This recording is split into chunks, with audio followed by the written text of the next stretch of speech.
Swear.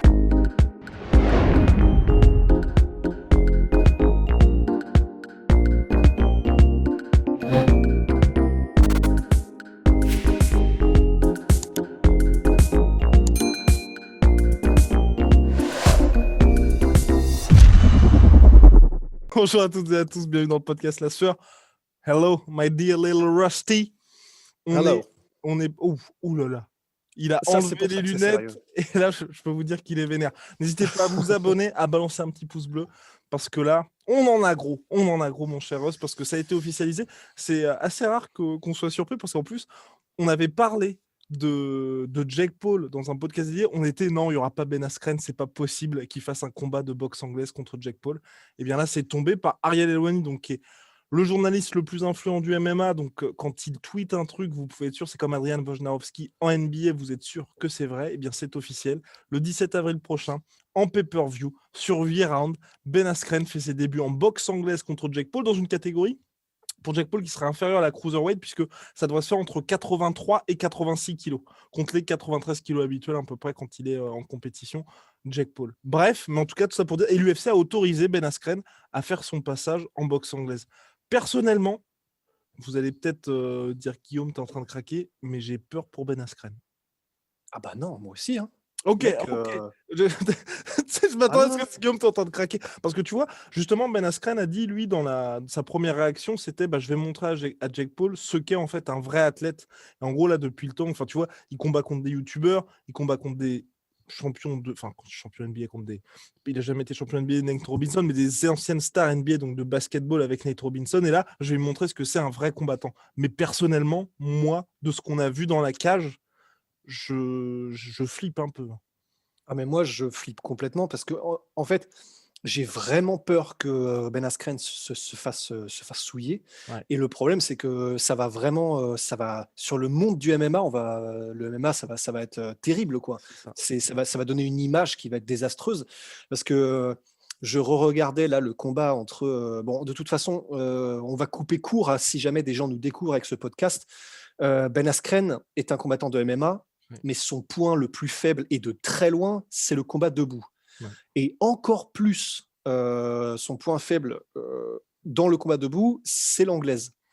Ouais. Donc en fait, il y a un gros problème. Hein. C'est que c'est quelqu'un qui a des accolades extraordinaires en lutte, c'est clair, et c'est ce qui a fait son succès en MMA.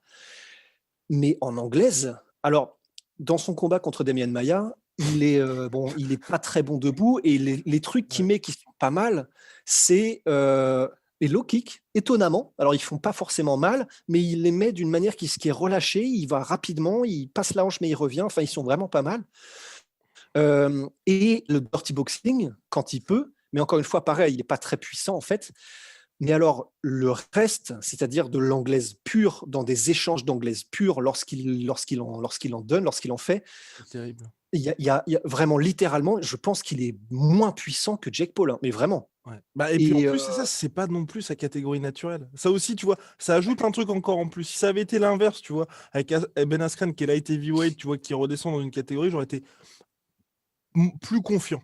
Là, on est dans une situation où en plus, il n'a pas ce côté, la puissance va jouer en sa faveur parce qu'il affronte un mec qui est à plus de 90 kills tous les jours. Et 90 kills, full muscle, mais qui est c'est pas que du gras, quoi. Alors que Ben Askren, ça n'a jamais été un combattant qui était taillé comme Kamaru Usman, par exemple. Ouais, et puis bien sûr, on pourrait nous rétorquer que ça veut rien dire, et c'est vrai, et vous aurez raison, hein, parce que sinon, Fedor n'aurait jamais été le champion qu'il a été. Mais en fait, c'est vrai que là, non seulement visuellement, c'est vrai qu'on n'a pas l'impression que c'est nécessairement un athlète, mais ça, voilà, c'est quelque chose d'un peu volatile, mais surtout, ses performances athlétiques nous prouvent que c'est... Non, puis dans le sens, quel poids tu prends, en fait, tu vois. C'est plus moi dans ce sens-là. En sens, tu vois, là, il monte, je l'imagine mal, tu vois, prendre énormément de muscles pour monter. Tu vois, c'est dans cette... c'est clair, c'est clair.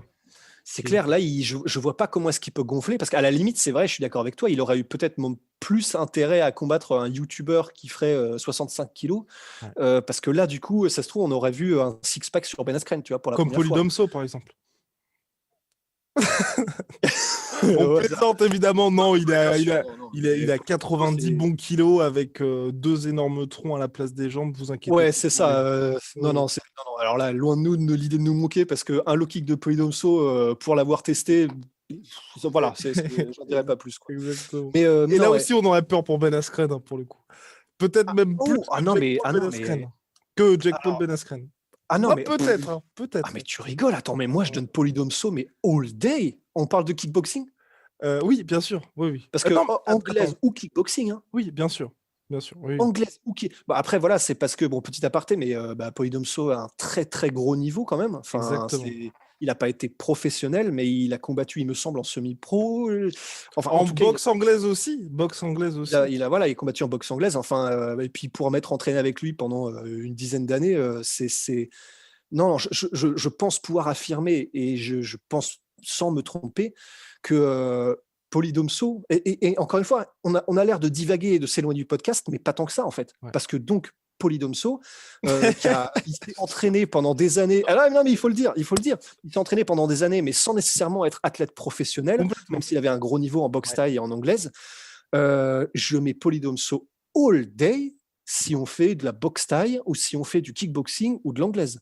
Contre Mais qui? à chaque fois contre Ben Askren. Ah oui, oui, évidemment. Oui, Ouais, évidemment. mais c'est chaud parce que tu vois, il faut le dire. Donc Ben Askren est un combattant de MMA professionnel. Ouais. En combat de MMA, bon, Polydomso n'a aucune chance, probablement. Oh non, oui, aucune chance. Non, non, c'est même pas probablement. Ah ouais, non, ce serait pas compétitif. Parce Même que... s'il est vainqueur de notre Water Grappling Challenge, il n'a aucune chance. mais voilà, non, Ouais. honnêtement, voilà, ça donne un ordre d'idée, quoi. Ouais. Et la vraie question, c'est quid de Polydomso versus Jake Paul. Et oui, et Mais- c'est là que tout se pose. Encore que. mais encore que. Mais Encore voilà, que. enfin, tout Mais ça. bref, revenons à nos moutons. Tout ça Revenons à pour nos dire que moutons. Ben Askren, bien Sans mauvais jeu de évidemment. mots par rapport aux cheveux de Ben Askren, d'ailleurs. Exactement. Pour revenir à nos moutons, donc Ben Askren, bien évidemment, est un excellent combattant de MMA. À chaque podcast, on le dit, invaincu en carrière jusqu'à sa défaite contre Jorge Masvidal, champion du Bellator, champion du ONE FC. Regardez son run au Bellator, regardez ce qu'il fait au Bellator contre, par exemple, Douglas Lima, contre... C'est terrible. Attends, Il y a Carla Moussou, oui. Et, terrible. L'un des meilleurs welterweight du Bellator, qui est toujours russe. C'est pas possible. C'est pas... Purée, la vache. Mais on n'en entend plus trop parler. Ces derniers temps. Enfin, il fait plus trop de combats, j'ai l'impression. Ça finit par off, évidemment. C'est pas possible. Attends. Attends. Bref, là vous pouvez voir un petit peu le tout. Ah oui, j'allais faire le signe de la sœur Andrei Koreshkov. Koreshkov, bordel. C'est pas possible. Voilà, enfin bref, un des monuments du Bellator, mais et à chaque fois Ben Askren, parce que pour moi il était vraiment dans son prime quand il était au Bellator. Il y avait vraiment pas l'ombre d'un doute quand il affrontait ces gars-là, et à chaque fois c'était la même stratégie. Il les amenait dans son monde. C'était une question de temps en fait avant qu'ils vous mettent la main dessus, qu'ils vous amènent au sol, et là c'était terminé pour vous.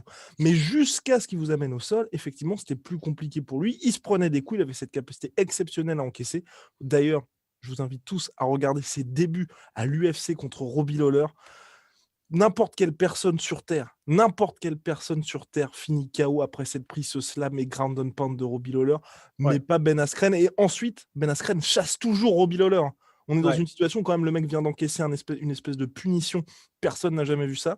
On y était d'ailleurs, je crois, mon cher Ross. Mec, j'étais en photographe cage side. C'est la première fois où j'ai eu cette espèce de déclic en mode ah oui, d'accord, en fait, c'est un combat, c'est pas... Enfin, tu sais, voilà. C'était terrifiant. En vrai, c'était terrifiant. Ouais, parce que les bruits, mec, les bruits, la vibration de la cage quand il a mis le slam. La tête qui rebondit, en mode... Non, c'était... Ah ouais, non, c'était incroyable. Et juste après ça, il continue de chasser Robbie Lawler. C'est surtout ça qui est complètement dingue. Qu'on soit bien clair, en fait. Mentalement et au niveau de Ben Askren, c'est un guerrier. Il a un mental. On le place tout en haut chez les combattants de MMA. Et c'est dire, quand même. Parce que même contre Demian Maia, il tape pas, hein, il se fait endormir. Ah non, mais Ben Askren, c'est un guerrier, un vrai guerrier à l'ancienne.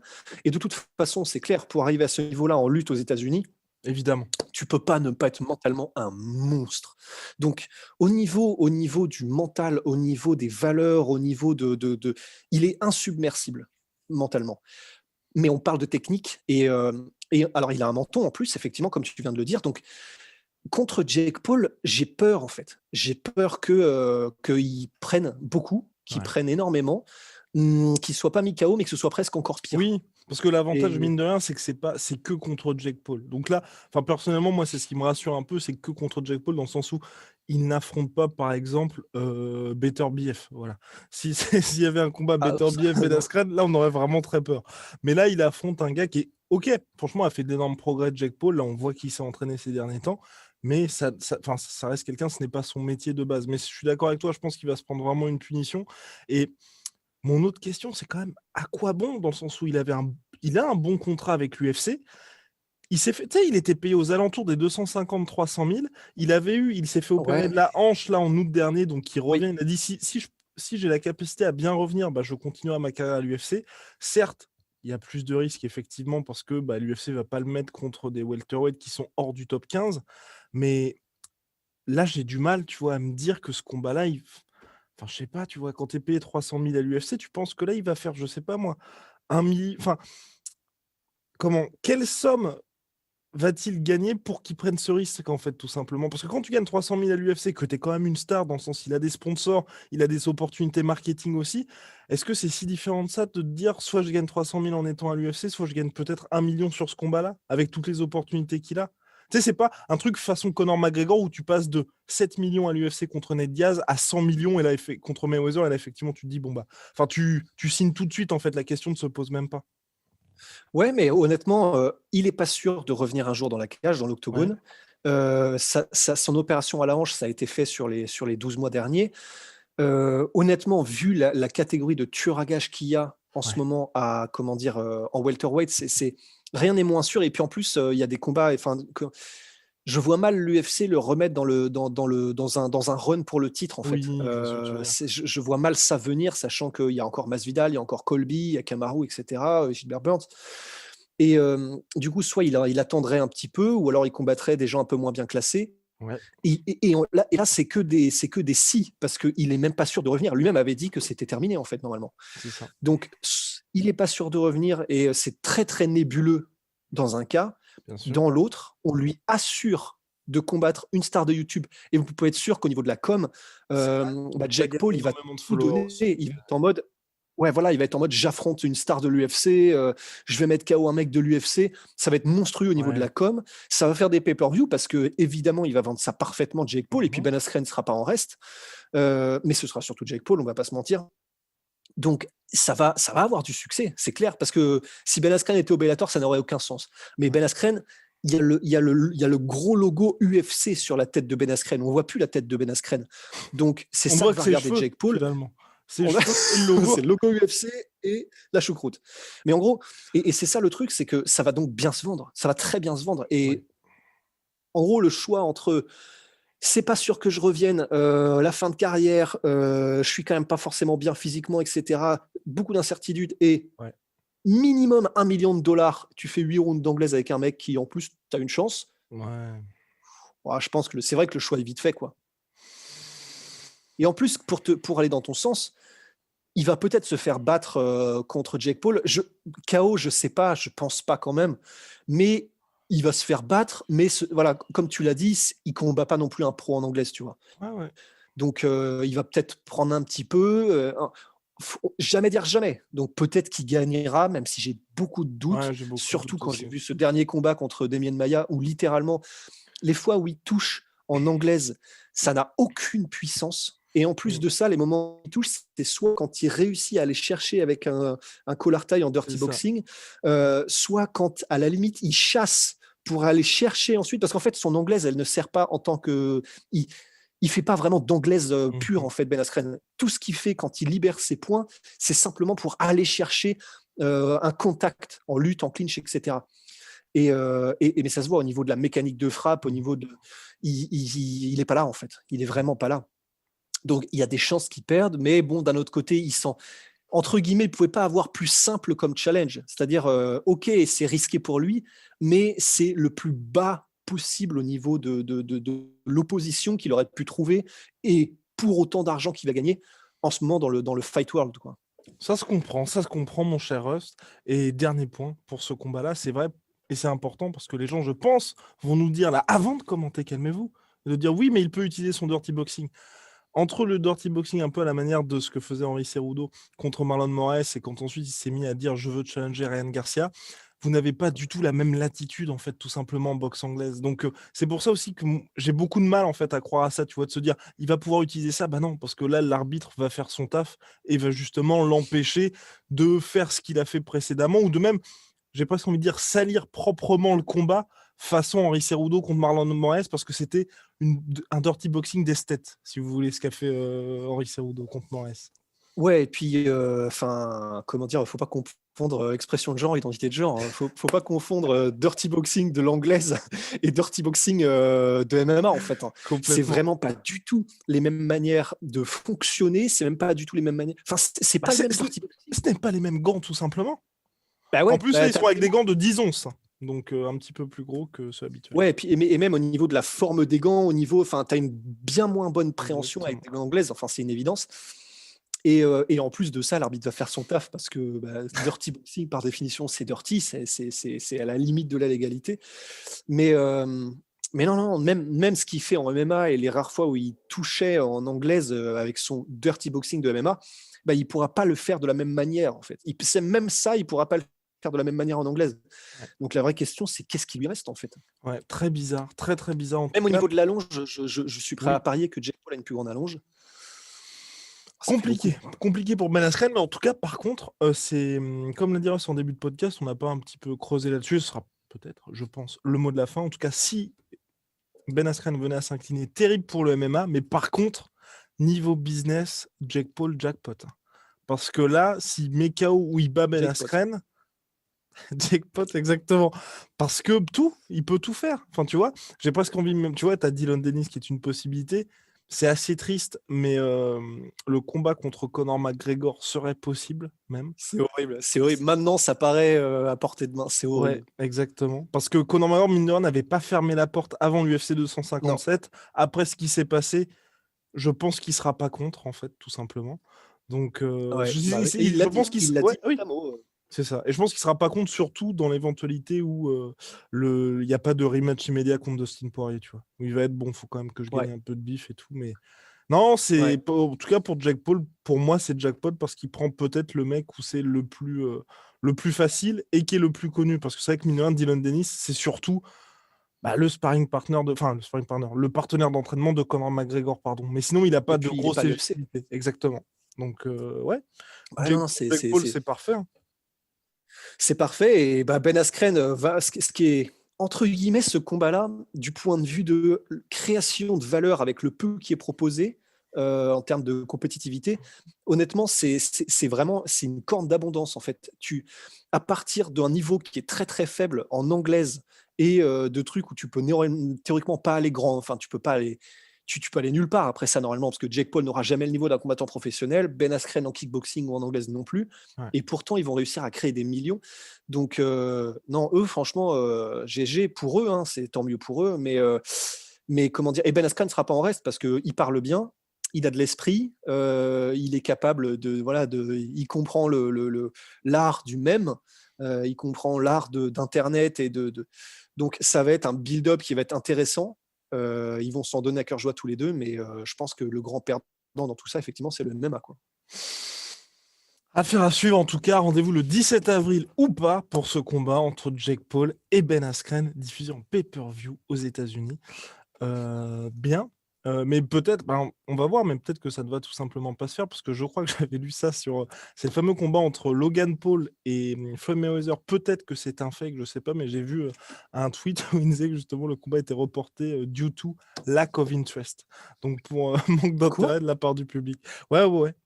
Ah ouais? Je crois, je regarde mes petites notes. Alors, hop là. Parce qu'ils n'ont toujours pas de salle. Ils n'ont toujours pas de salle et ouais, c'est ça. Donc l'exhibition est reportée. L'exhibition serait reportée, donc selon boxing247.com. Ouais, c'est ça. A distinct lack of interest, the reason. Voilà. Putain, c'est bizarre. Enfin, Selon pourtant, Jake Paul, ça n'a pas été faute. Ouais. Ça n'a pas été faute d'essayer de vendre le truc sur son podcast. Ça n'a pas été. Mais c'est vrai que j'ai pas vu une traction de ouf non plus, personnellement. Exactement, c'est ça en fait. Je pense qu'il y avait quand même un petit peu d'intérêt, mais pas suffisamment pour que deux se disent bon, on va pas avoir les sommes attendues. Enfin bref, big shout out à my Voilà. shout out à my sweet protein, moins 15% supplémentaire exactement sur les soldes pour avoir de superbes suites comme Ross. Mais attention, ne mettez pas ça de la même manière que Ross, pas à l'intérieur. Mettez ça à l'extérieur. Ah oui, c'est vrai, j'avais oublié. Il a mis son petit bavoir. Ça fait tellement ça. C'est vrai, putain. Non, mais c'est vrai parce que c'est angoissant, en fait, pour certaines personnes. Exactement. Certaines personnes. Big shout out à Venom également. Moins 10% sur tout Venom avec le code de la sueur. Et si vous voulez porter le sweat du GOAT. Mais mets-le bien. Et enlève les cordons qu'on voit bien de quoi il s'agit. Parce que c'est pas comme ça qu'on ne dise pas que gna Khabib. Oui, exactement. That's the GOAT. C'est le sweat du GOAT. Et c'est sur lasueur.store.